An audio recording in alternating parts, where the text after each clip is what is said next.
महावितरणमध्ये कंत्राटी कामगार म्हणून कार्यरत असलेल्या कर्मचाऱ्यांना सेवेत कायम करावं या मागणीसाठी राज्य वीज कंत्राटी कामगार संघानं मुंबई उच्च न्यायालयात याचिका दाखल केली होती। 2012 साली दाखल झालेली याचिका नंतर ठाण्याच्या औद्योगिक न्यायालयाकडे वर्ग करण्यात आली।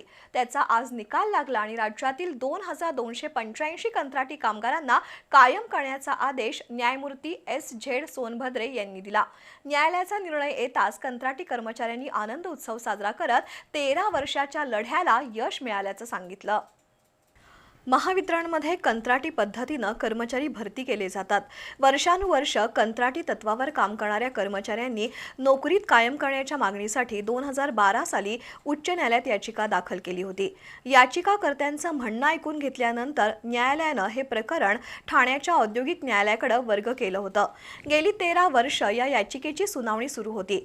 अखेर कामगारांच्या लढ्याला यश आलं असून न्यायाधीश S.Z. सोनभद्रे यांनी राज्यातील 2285 वीज कंत्राटी कर्मचाऱ्यांना कायम करण्याचा आदेश दिलाय।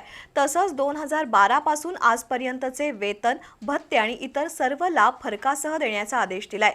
13 वर्ष दिलेल्या लढ्याला यश आल्याचं कळताच राज्यभरातील कंत्राटी कामगारांनी आज आनंद उत्सव साजरा केला।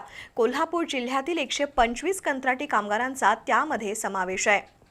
आणि आमच्या केसचा विचार करून मुंबई हायकोर्टाने आपली केस ठाणे लेबर कोर्टामध्ये वर्ज केली आणि ठाणे लेबर कोर्टाने 2012च्या केसचा 4/12/2025 रोजी निकाल जाहीर केला आणि 2285 कंत्राटी कामगारांना कायम सेवेत सामावून घ्या असा ठाम विश्वास कोर्टाने दाखवला आणि कोर्टानं आश्वासित केले महावितरण कंपनीला आणि 6 महिन्याच्या अवधीमध्ये या लोकांना सामावून घ्या अशी भूमिका देखील 101 पानाच्या निकालामध्ये कोर्टाने जाहीर केली। माननीय उच्च न्यायालय ठाणे लेबर कोर्टाचे जज माननीय सतीश सोनभद्रे साहेब यांनी हा निकाल जाहीर केला। तसेच आपले मुंबई कामगार आयुक्त भुजबळ साहेब यांनी हा निकालाची कॉपी आम्हाला दिली आणि 2285 कामगारांना याचा नक्कीच लाभ होईल। कंत्राटी वीज कर्मचाऱ्यांना 6 महिन्याच्या आत सर्व देणी दिली नाही तर प्रलंबित रकमेवर 5% व्याज द्यावा असाही आदेश न्यायालयानं दिलाय। यावेळी राजेंद्र पवार यांच्यासह कामगार संघाचे पदाधिकारी उपस्थित होते।